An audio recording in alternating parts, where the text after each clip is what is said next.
ಬಾಗಲಕೋಟೆ ನಗರದಲ್ಲಿ ಕಾಂಗ್ರೆಸ್ ಪಕ್ಷದ ಪರವಾಗಿ ಇಂದು ಭರ್ಜರಿ ಬೈಕ್ ರ್ಯಾಲಿ ನಡೆಯಿತು.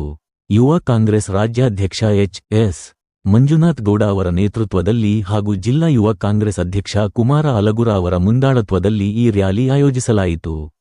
ವಿಧಾನ ಪರಿಷತ್ ಸದಸ್ಯ ಬಸವನಗೌಡ ಬಾದರ್ಲಿ, ಯುವ ಕಾಂಗ್ರೆಸ್ ರಾಜ್ಯ ಪ್ರಧಾನ ಕಾರ್ಯದರ್ಶಿಗಳಾದ ವಿನಯ್ ತಿಮ್ಮಾಪುರ್ ಮತ್ತು ರಾಹುಲ್ ಜಾರಕಿಹೊಳಿ ಅವರ ಮಾರ್ಗದರ್ಶನದಲ್ಲಿ ಕಾಂಗ್ರೆಸ್ ಅಭ್ಯರ್ಥಿ ಉಮೇಶ್ ಮೇಟಿ ಪರವಾಗಿ ಮತಯಾಚನೆ ನಡೆಯಿತು. ನಗರದ ಪ್ರಮುಖ ಬೀದಿಗಳಲ್ಲಿ ಸಾಗಿದ ಈ ಬೈಕ್ ರ್ಯಾಲಿಯಲ್ಲಿ ನೂರಾರು ಕಾರ್ಯಕರ್ತರು ಭಾಗವಹಿಸಿ ಘೋಷಣೆಗಳನ್ನು ಕೂಗಿ ಕಾಂಗ್ರೆಸ್ ಪರ ವಾತಾವರಣ ಸೃಷ್ಟಿಸಿದರು.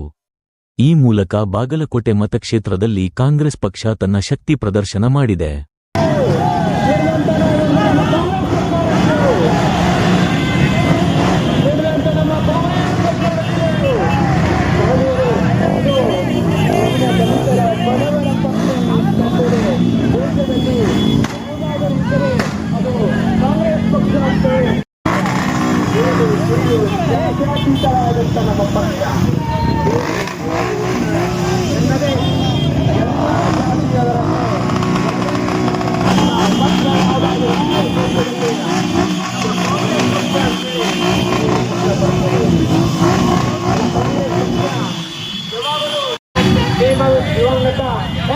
ನೀತಿಯವರು ಬಡವರಿಗೆ, ದೀನದಲಿತರಿಗೆ ಸರ್ಕಾರಿ ಮೆಡಿಕಲ್ ಕಾಲೇಜನ್ನ ಇನ್ನು ಬಾಗಲಕೋಟೆಗೆ ಜಾರಿಗೊಳಿಸಿದ್ದಾರೆ ಅಂದರೆ ಅವರ ಹೆಸರು ನಮಗೆ ಅಜರಾಮರ ಎಂದು ನಾನು ಮುಗಿಲು ಮುಟ್ಟುವವರೆಗೂ ಹೇಳುತ್ತೇನೆ. ಮಹನೀಯರೇ,